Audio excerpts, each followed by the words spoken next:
اہل علم کی یہ جماعت ان کو شرکیہ تعویذ پر محمول کرتی ہے کہ شرکیہ تعویذ ہو تو نہیں لٹکانا چاہیے، لیکن قرآن حکیم وہ اگر لکھا ہوا گلے میں ڈال لیا ہے تو اس کے جواز کے قائل ہیں اہل علم کی ایک جماعت۔ بعض لوگ اس قرآنی تعویذ پر بھی کفر اور شرک کے فتوے لگا دیتے ہیں کہ یہ کفر ہے، یہ شرک ہے۔ بھائی اب زیادہ سے زیادہ یہ کہہ سکتے ہیں کہ یہ رسول اللہ صلی اللہ علیہ وسلم سے ثابت نہیں۔ شرک تو تب ہوگا جب غیر اللہ سے مدد مانگی جائے گی۔ یہاں تو اللہ کا ہی کلام لکھا ہوا ہے، یہاں تو سورۃ فاتحہ لکھی ہوئی ہے، آیت الکرسی لکھی ہوئی ہے۔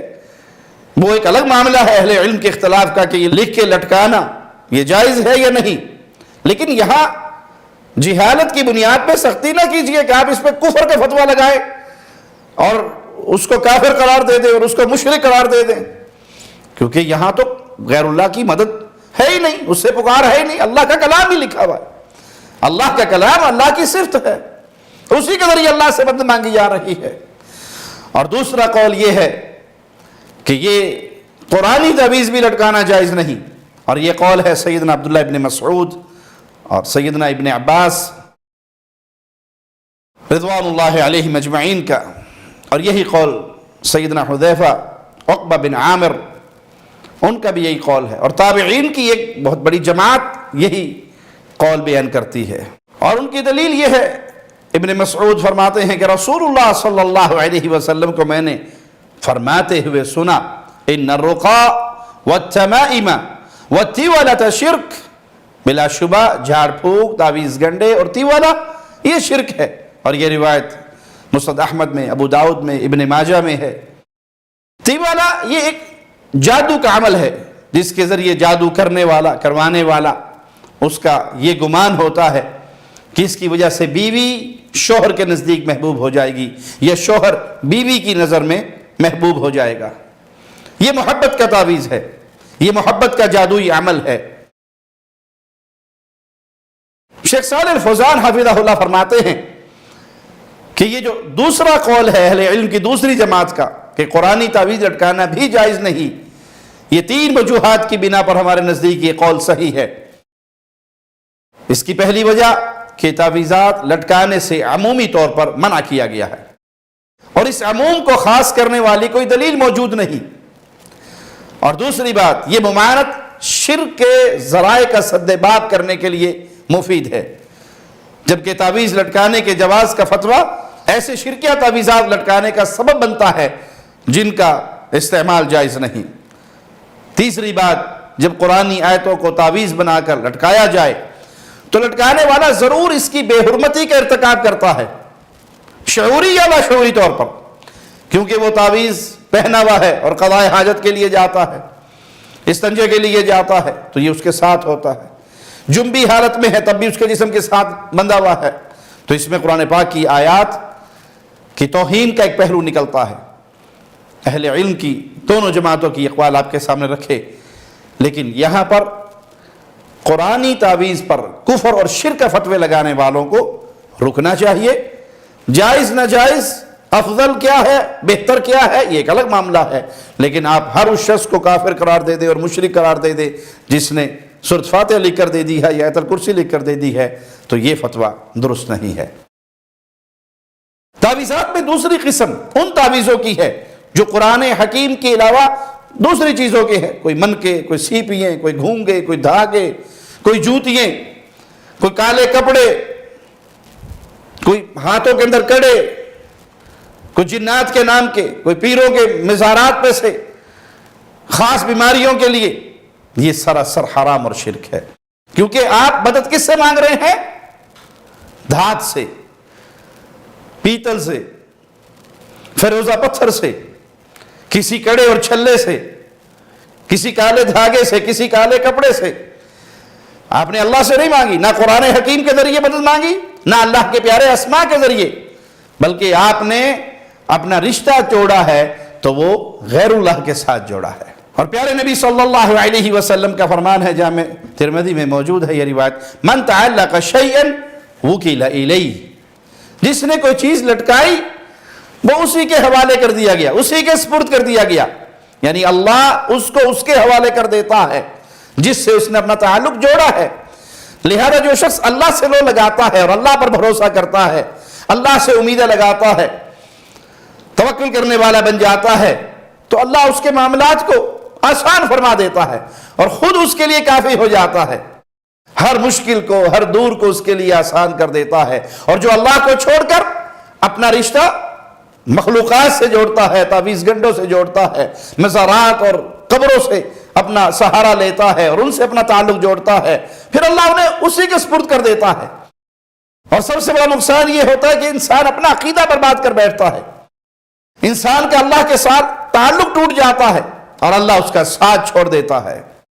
اس لیے مسلمان پر، اہل اسلام، اہل ایمان پر واجب ہے کہ وہ اپنے عقیدے کی حفاظت کرے، ایسی کسی چیز کے قریب نہ جائے جس سے اس کا عقیدہ فاسد ہو رہا ہو، عقیدے میں خلل پیدا ہو رہا ہو، ناجائز راستوں کو استعمال نہ کرے۔ یہ مزارات پہ بیٹھے ہوئے بابے، یہ تعویذ فروش، یہ شرکیہ تعویذ لے کر دینے والے، یہ شعبدہ باز ہے، یہ آپ کے عقیدے کو برباد کرتے ہیں اور عقیدہ برباد ہو جاتا ہے۔ عورتیں اعلان کرتی ہیں کہ بابے نے ہمیں بچہ دے دیا، بابے نے ہمیں شفا دے دی۔ جو بابا خود مر کر چار کندھوں کا محتاج ہو کر قبر میں اترا تھا، اس مردے کے ساتھ رشتے جڑتے ہیں کہ یہ شفا دینے والا ہے، یہ بیماریوں کو ٹالنے والا ہے، حالانکہ بیماری ٹالنے والا اللہ ہے۔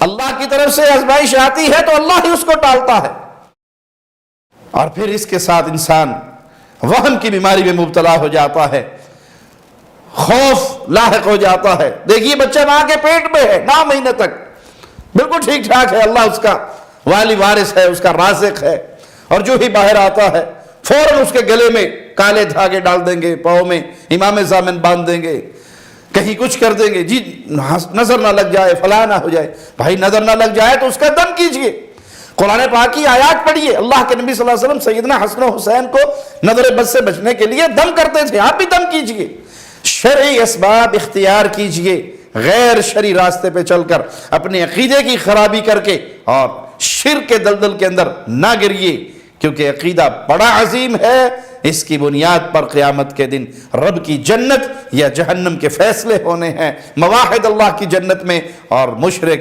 اللہ کی جہنم میں جلنے والا ہے۔ اللہ سے دعا ہے اللہ ہمیں دین حق پہ قائم رکھے، ہمارا تعلق اللہ سے جڑا رہے، ہم ہر معاملے میں شفا لینے کے لیے اللہ کی طرف رجوع کریں۔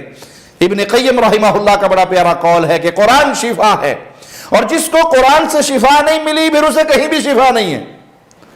تو اپنا تعلق قرآن سے جوڑیے، کسی قسم کی بیماری ہو، سورۃ فاتحہ شفا ہے، سورۃ فلق اور ناس شفا ہے، آیت الکرسی شفا ہے، کلام الہی شفا ہے، جہاں سے مرضی پڑھ لیں۔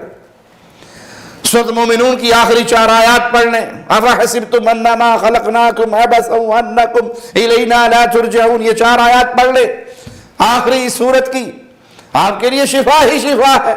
کہیں سے بھی قرآن پڑھے اور اللہ سے امید رکھے کہ اللہ شفا عطا فرمائے گا۔ جادو کی بیماری میں مبتلا ہیں تو آیات سحر پڑھ لیجئے، حسد کی بیماری میں مبتلا ہیں، سمجھتے ہیں کوئی آپ سے حسد کر رہا ہے تو سورۃ فلق اور ناس بہت پیارا وظیفہ ہے۔ قرآن سے جڑیے، دعائیں اللہ سے کرتے رہیے، ضرورت پڑے دوائی لینے کی تو لیجئے، عقیدہ یہ رکھتے ہوئے گولیوں میں شفا نہیں، انجیکشن میں شفا نہیں، شفا میرے اللہ کے حکم میں ہے۔ اگر گولیوں میں ہی شفا ہو تو کوئی مریض کبھی مرے نہ، گولی کھاتے شفا مل جائے۔ مالک کا حکم ہوگا تو شفا ملے گی، مالک کا حکم نہیں ہوگا تو شفا نہیں ملے گی۔ اے اللہ اپنی رحمت سے ہمارے گناہوں کو معاف فرما کے ہمارے بیماروں کو شفا عطا فرما دے، ہمیں جب تک زندہ رکھے ایمان پہ رکھنا میرے مالک، اور جب تو ہمیں موت دے اس حال میں دینا، تو ہم سے راضی ہو مولا، ہم تجھ سے راضی ہوں، تیرے دین کی آواز کو بلند کر رہے ہوں، لا الہ الا اللہ کی آوازیں کو پھیلا رہے ہوں، اور اسی حال میں شہادت کی موت پا کے تیری جنتوں کی طرح مسافر بن جائیں۔ اقول قولی ھذا واستغفر اللہ لی ولکم ولسائر المسلمین۔ ہر لمحہ قرآن اور سنت کا ترجمان، فضیلت الشیخ توصیف الرحمان۔